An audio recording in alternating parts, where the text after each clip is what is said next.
All the fine words have come to naught. Federal Parliament has tonight broken for the 6-week winter break without reaching any agreement on how to prevent more tragedies involving asylum seeker boats after nearly 100 deaths in just a week. When it came to the crunch, the Greens and the Coalition defeated the compromise legislation. The government's now setting up an expert panel to advise it, as political editor Chris Ullman reports.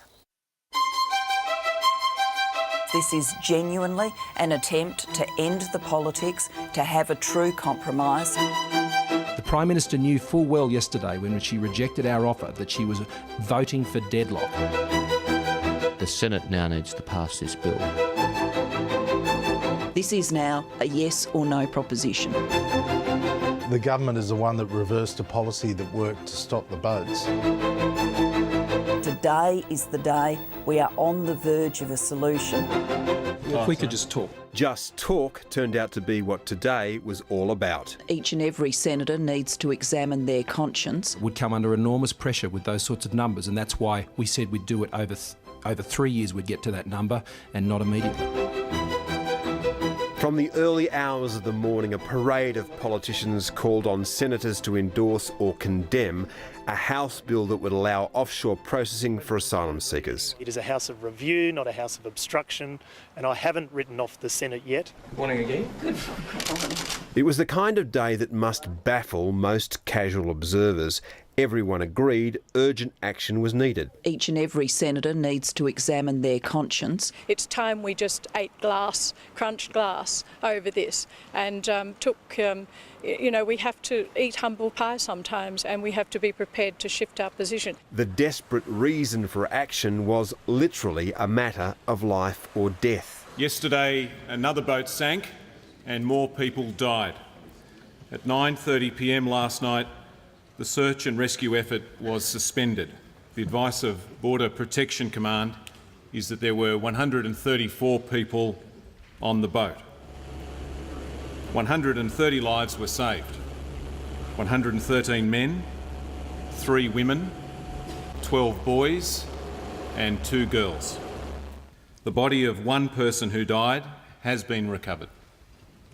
3 more have not been found. All but 10 of the 226 men and women in both houses of the Parliament agreed that offshore processing was a necessary deterrent, even the man who had dismantled the Howard government's Pacific solution. And supported a bill that includes the reopening of Nauru.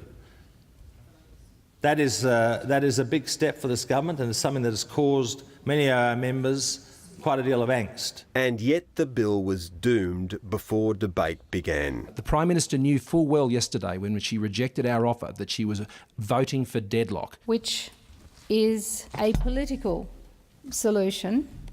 It is not a solution for asylum seekers and refugees. There's genuine feeling on all sides of this debate. Greens Senator Sarah Hanson-Young recalled the story she was told of the journey of Hussein, a 15-year-old asylum seeker.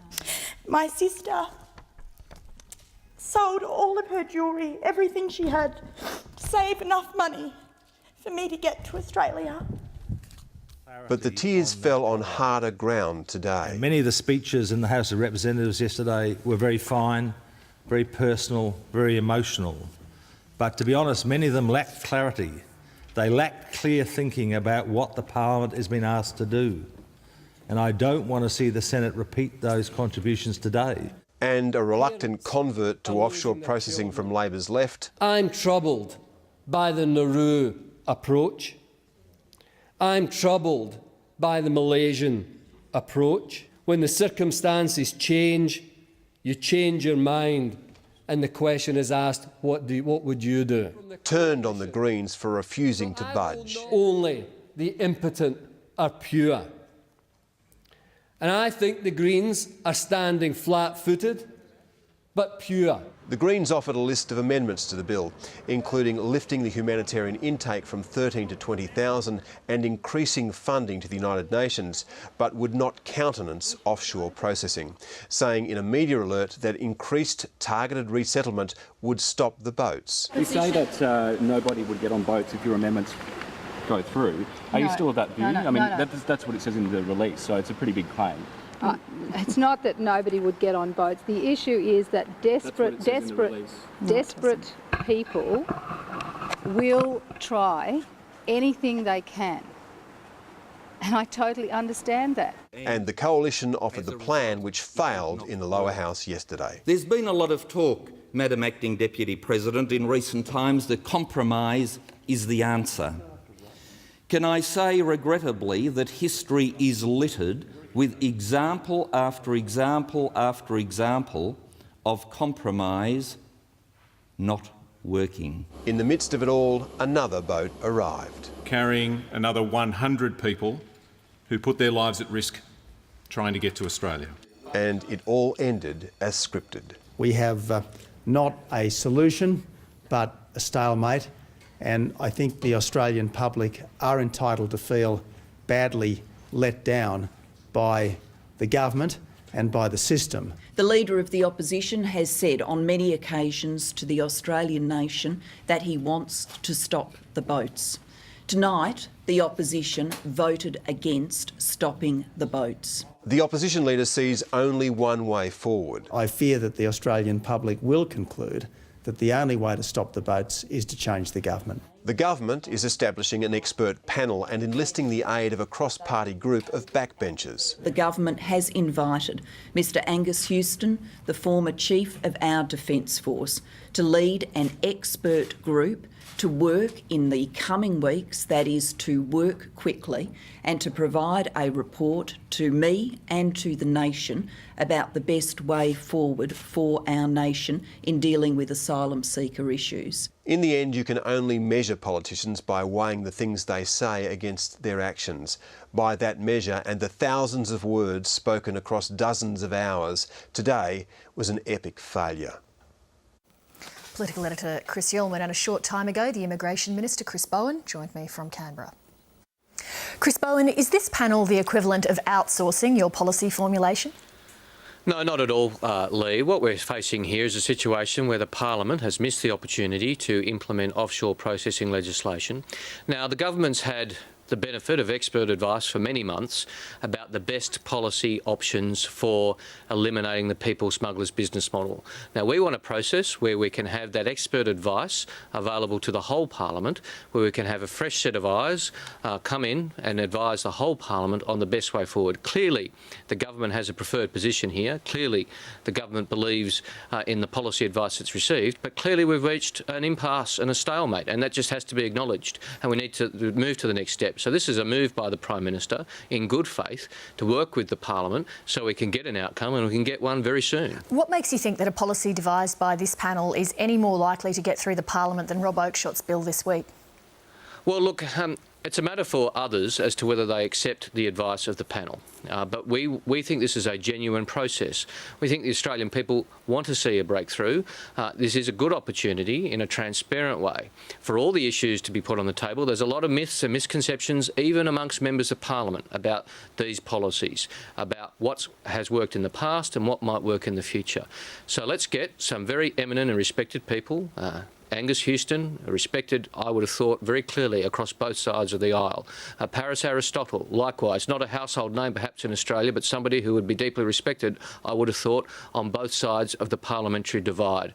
And let's get people like that in a panel, going through the issues, advising the Parliament as a whole, the government, the opposition, the crossbenchers, as to what are the pros and cons of different policy approaches. And maybe, just maybe, we'll get a breakthrough here. We need a breakthrough, and we've got to take every opportunity to get a breakthrough. Have you approached Scott Morrison or Tony Abbott in the past 24 hours to say, hey, how about we have a face-to-face meeting, sit down and try and sort this out?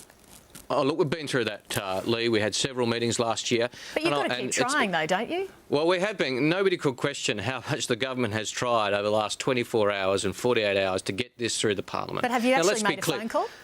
Well, let's be clear about what's happened here, Lee, that we instigated discussions with the opposition last year. The opposition rejected those discussions, said they wouldn't have discussions unless we made quote-unquote, an offer. So we made an offer after deep consideration. That was a very substantial concession by the government. We said, look, we will open a detention centre on Nauru, not something which sits easily with many people in the Labor Party. Sorry to interrupt but we needed that Sorry breakthrough. to interrupt you, but I don't want to go through ancient history. I want to try and talk about where we're going to go important. forward. No, I want to know, I agree, Lee. don't you think that most Australians would expect our political leaders to be able to keep sitting down, discussing this face-to-face until you can come up with something that is mutually acceptable?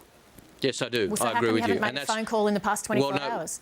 Well, what we've done, Lee, is we've made many offers over the last 24 hours very publicly to the Leader of the Opposition that we are happy to meet, that we're happy to talk these issues through. Now, this issue from Mr Abbott, the Prime Minister hasn't called me. I mean, it's Year 7 stuff. I mean, it's like pass me a note at recess stuff. The offer has been clear and the offer has been there. And not only that, the government has made substantial concessions and attempts at compromise. The opposition has moved not 1 centimetre. The only change we've seen from the opposition was a change yesterday, which was designed not to get legislation through, but a change, in fact, designed to do the opposite, to stop one of their members of parliament voting for the legislation. Do you think, do politicians think that Australians really buy this pantomime that your side is right all the time and the other side is always wrong? No, I don't. And that's not what we're saying. In fact, we're saying the opposite, Lee. What we've said is this, very clearly.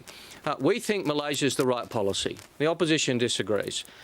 The opposition says Nauru's the right policy. We disagree. Well, let's move on. Let's move on. Let's do both. OK, well, let's move on.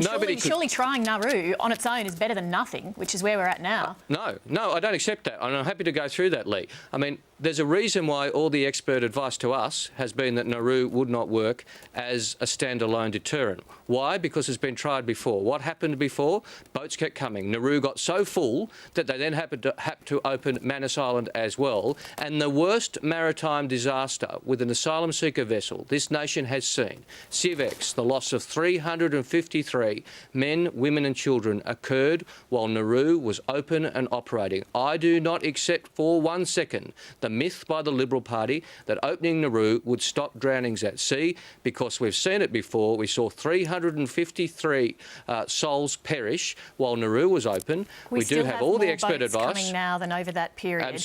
Let's look at Labor's record on this since forming government in 2007. There was the dismantling of offshore processing, then there was the Go Nowhere East Timor solution, then the re-embracing of offshore processing, then the Malaysia solution overturned by the High Court, and now we have this current predicament.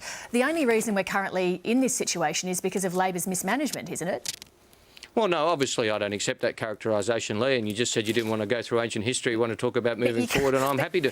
I'm happy to move forward. Tell me that you've done a good job when I've just listed that string of things. Well, no. Well, in the time that we've been dealing with these issues, we've seen a very significant increase in asylum seekers around the world, and we can go through the pros and cons of the Pacific so-called solution. We can go through why all the expert advice to us is that it would not work if re-implemented now, because it was simply a Christmas Island further away. We can go through how, when temporary protection visas were introduced, the number of boats arriving in Australia actually went up in the 2 years following, despite some of the myths we hear about temporary protection visas. I've just run through the experience of Nauru, including Civex, with the loss of 353 people and Nauru being full.